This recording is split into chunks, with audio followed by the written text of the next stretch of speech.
Hey,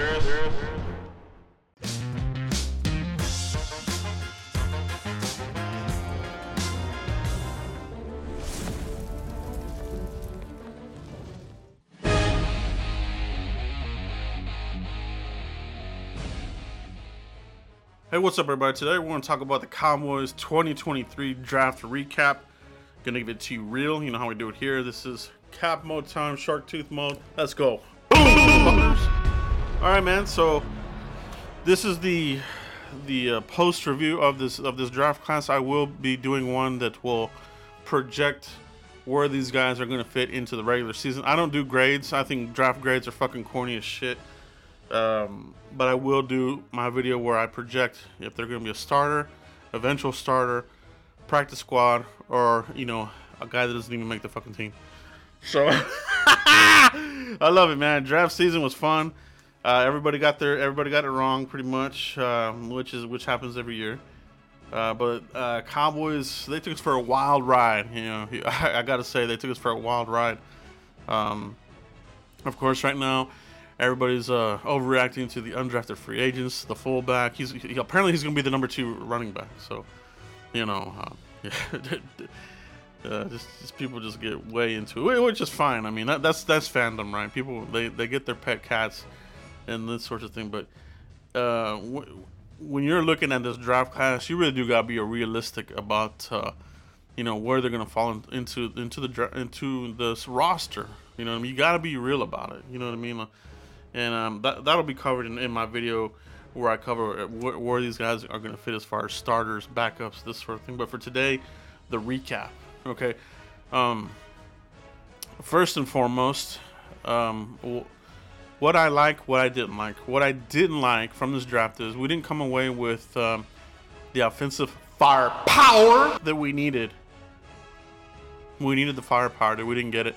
So, and every year, it always seems to go back to that San Francisco game, you know. In one year, we couldn't stop the run. This year, we did a better job stopping the run. But once Pollard was out, we were crippled. So going into this draft, I wanted to come out of this with depth, with guys that could, you know, protect us from being crippled. You know, what if Lamb goes down? What if Pollard is not the same that we think he's going to be? You're totally screwed again. And then the playoffs, you're going to have another division round exit. So not enough offensive firepower. That gives, you know, a certain fan base, you know, the built-in excuse for Dak Prescott. You know, oh, well, we didn't give him enough weapons, this and that. I mean, they're going to have a point. That part of, there's two parts, right, of the fan base of the Cowboys quarterback. You know, it was the same with Romo. It was the same with Dak. You have the two, right? You're going to have that segment that's going to be like, hey, well, we didn't give him enough weapons. We didn't do much in free agency. I mean, we got Brandon Cooks, but can he stay healthy? And in the draft, we didn't give him any weapons. So that part of the fan base is going to have a very valid point. So, and I'm with them. They didn't give him shit. we didn't give this offense shit, bro. So I didn't like that. Now, what I did like, that they went heavy on defense. So if your defense is pretty good and you're just gonna put a turbo booster on it, I think they did that in this draft. But a lot of this is on paper, obviously. I don't like to underreact on these guys, but that is my big take here. So let's talk about Mazi Smith, the first pick, the first round, number 26 overall. Offensive line was obviously on the board there for the Cowboys. I think they were talking about Bergeron and Mazi. They came down on Mazi Smith. The other thing about this, Will McClay, his voice is becoming stronger, more prominent. He overrode Mike McCarthy on this all the way. And even Dan Quinn overrode Mike McCarthy. So Mike McCarthy's voice has shrunk to a puppet. All right, he's at this point, he's full blown a figurehead, a puppet at the head coach. You know, so Mazi Smith, I think he has the potential, right, to really do something really good for this defense. And they finally did it. You know, I love that we finally went after it. You know, he's got a lot of potential here. He's got a lot of physical, athletic attributes that you want in a defensive tackle. And like I said this in my first video when they drafted the Marmion and Mozzie, these guys were focused on really shutting down the run, not only stopping the run, but shutting it down. So I think they did a really good job there with Mozzie Smith. Oh, dude, you had the knuckleheads that were comparing this to Taco, which is just stupid. He's a totally different player. Let's talk about the second round pick, Luke Schoonmaker or Schoonmaker. All right, Luke, you little motherfuckers. So that's what it's gonna be. He's gonna move the chains, and you're gonna hear the Luke. Luke. All right, so you're gonna hear a lot of that. Rookie tight ends typically don't have a big impact on the season here, so I expect Ferguson to be your number one. Luke, he'll probably be your number two. He'll make a push. Hendershot, if he can clean up the knucklehead penalties, he'll be a good number 3 tight end. So tight end room is complete. The upgrade is done there. You have a 3-headed beast. You've got speed with Hendershot. You've got really good hands with Ferguson and Luke. And with Luke, you have really your top high-end blocker there. So he'll help out in the running game, and I think you're going to need it because that left guard position is still a big question mark for this team. All right. The third round, the Marmion Overshown. All right. The linebacker, his measurables, 6'2", 229, 6'2", 232. Whatever the range is, that's a little light for a linebacker. You know what I mean? So my first instant initial thought was, yeah, he's a linebacker, but I could see him in somebody that could be like a Jaron Kearse. They asked about it in the press conference, and yeah, they talked about that. They see that in him. So I like that. Somebody that can roam around, play big nickel for you. And he's got pretty good speed, so he can give you some pop off the edge as well. Just roam around, and he also is a run defender. He's a really good run stuffer. So I did like that pick there, but after we got Luke, I really wanted these guys to load up the weapons. I wanted to give Dak and the offense more artillery, more weaponry. They didn't do it, right? They went defense heavy in this draft. So there's excuses out there. Oh, well, this was more defense. They went BPA. It's a bunch of bullshit. There were teams out there that got their offensive weapons. The Cowboys, they just went this route. I feel like they really wanted to do the turbo boost to the defense. All right. Round 4, Junior Fehoko, not related to the wide receiver bust Fehoko. This guy, the big thing, cousin of Vita Vea, so I guess instantly he's going to be Vita Vea through the bloodlines. So we'll see there. The big thing about Fehoko, why they brought him in here, he's a tackle for loss player. He's not so much a sack player, but he's a guy that's his nose will be in the scrum. He'll be in there making plays behind the line of scrimmage. So he's a tackle for loss type of player. Were they going to line him up as an end or a defensive tackle? This is probably your new Tyron Crawford. All right, so hopefully he'll be better than Tyron Crawford. Tyron Crawford had a lot of potential, but he had a lot of injuries that robbed him of his get off and a lot of his playmaking ability. So with Junior Fehoko, I think the plan is definitely to use him, in that sort of role. He can be end, he can move in as a 3 tech.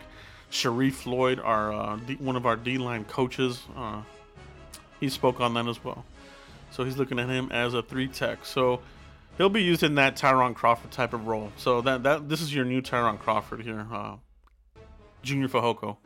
So I was okay with the pick. I want to go another route, but they went there. So again, turbo boost the defense there with Fehoko. But this is all on paper. All right, all on paper. Round 5 went Awesome Richards out of North Carolina. Played tackle there, and they're going to move him inside. All right, so let the competition begin there for the left guard position. I really want him to win out and win that left guard position. Now, apparently, they have a lot of faith in the left guard. battle there, with Chuma, former third round pick from the Jets. They didn't go O-line early. I know McCarthy did want to go O-line early, but they settled on the 5th round here with Richards. So he's a raw player still. So we'll see what Coach Solari can do with him. But definitely, that'll be the battle there. At least you're going to have some competition there at left guard and some depth there for the guard position. Okay, 6th round, Eric Scott Jr. This is this year's Nahshon Wright pick. They just pulled his name out of thin air for me. I really don't know much about him, bro, to be honest. So I'm not gonna pretend like I do. I don't. What I've read up on him, don't look at the 4.7 40. He had a quad, supposedly, allegedly. So on the rerun, 4.5, that type of range. So upper 4.4s, 4.5 range. So that's acceptable for a cornerback. But 4.7, no, that wouldn't have been good. But he likes those measurables. I talked about the Cowboys having interest in Julius Brents out of Kansas State. They had interest there, but he got gobbled up before the Cowboys got to him. That was probably going to be the pick there. But they get their measurables guy here with Eric Scott Jr., Southern Mississippi. Yeah, so interesting, man. Southern Mississippi, not part of the Power 5 by any stretch of the imagination. But more depth there, right? Because Kelvin Joseph isn't making this team this year. Kelvin Joseph is a camp body at this point. So you're looking at this will be the battle of Nahshon Wright versus Eric Scott. Eric Scott will give you a special teams play. When they drafted him, Coach Fossil was in the room, so Fossil likes him on special teams, obviously, and he's gonna get his role there. He's gonna have to earn his role on the roster through special teams, and that goes for the rest of these guys. So the other player, and so they moved up to get this guy. So this was a Dan Quinn high request. Oh, we got to get this guy. They got him. They gave up next year's 5th to get him, which is fine because Cowboys usually come out of this with 2 5s every year. So that's acceptable. Okay. And then in round 6, the feel good story of feel good stories, Deuce Vaughn. All right. Very good story. But we're not anointing people here. We're not anointing roster spots by any means. And you look at the video there with his dad. His dad would agree with that. You know what I mean? This is not nepotism here. He's gonna have to come out here and earn that spot. You know what I mean? I think some fans have gone way overboard with it. Like, oh, he's gonna be the number 2 running back. They're not gonna draft this guy for no reason and all this and then just to cut him. I mean, you gotta have the best players here, man. The measurables are not there. He's very small. This is gonna be the Cowboys' Rudy. All right, so I'm pulling for him. Don't get it twisted, motherfuckers. You got these pussies out here that want to complain left and right. Don't get it twisted, all right? I'm pulling for him. I would like the Cowboys to figure out how to use him in a Darren Sproles type of role, which, ironically, coincidentally, same college, Darren Sproles, Kansas State, similar stature. So, these type of players, they can be used if your coordinator knows how to use them. If Kellen Moore was still here, you could write the graveyard script for him on the headstone there. He would not make the team. But with Mike McCarthy here, the playmaker, I think you can find a role for him here. I think this spot here means that Turpin's job is in trouble here. So Deuce Vaughn, shifty, in open space. They're not gonna be able to see him where he's running on the line. So these smaller guys, they do have a role here. So I'm pulling for him, but I'm also not giving the anointing oil and crowning him a roster spot quite yet. Okay, but it is a good story. I hope he makes it, and I hope he is able to knock out one of these other players. You know what I'm saying? So earn your spot. The final pick, the Cowboys went Jalen Brooks, the wide receiver out of South Carolina. So at this point, you're throwing darts. Jalen Brooks, South Carolina, give some speed. Maybe this guy will be a practice squad type of guy. You're hoping that he can beat out some of your, you know, your practice squad wide receivers right now. Okay, so overall, very interesting draft class indeed. Heavy on defense, obviously, like I said, but they did not give Dak and this offense enough weapons for the playoff run. That's just a simple fact. Okay, so they're hoping a lot. There's a lot of hope there that Jalen Tolbert will be something. I'm not holding my breath there, and they're hoping that Michael Gallup will return to his former self. We'll see there. Okay, but I think the defense is in really good shape, man. That is the one. If you want to be very positive about something, it's this defense is a shape. They went into this with the roadmap. Remember when the Cowboys had the worst defense? All right, when they brought Dan Quinn in here, they said, "Look, give me a map. How do you rebuild the defense? Let's get these guys. You know, let's start drafting.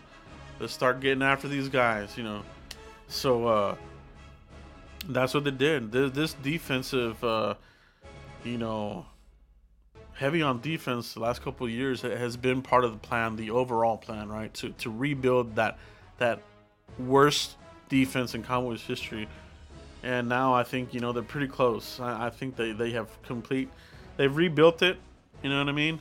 And they've added more good chess pieces to the defense. But the offense, it's gonna next offseason is gonna be the offense. How far this team goes in the playoffs with what they've done in free agency and in the draft, we will see. We will see. But guys, let me know what you think about the Cowboys draft class. Are you happy with it? Do you hate it? What do you love about it? What do you hate about it? Let me know in the comments what you think about it, and I'll see you for the next one, guys.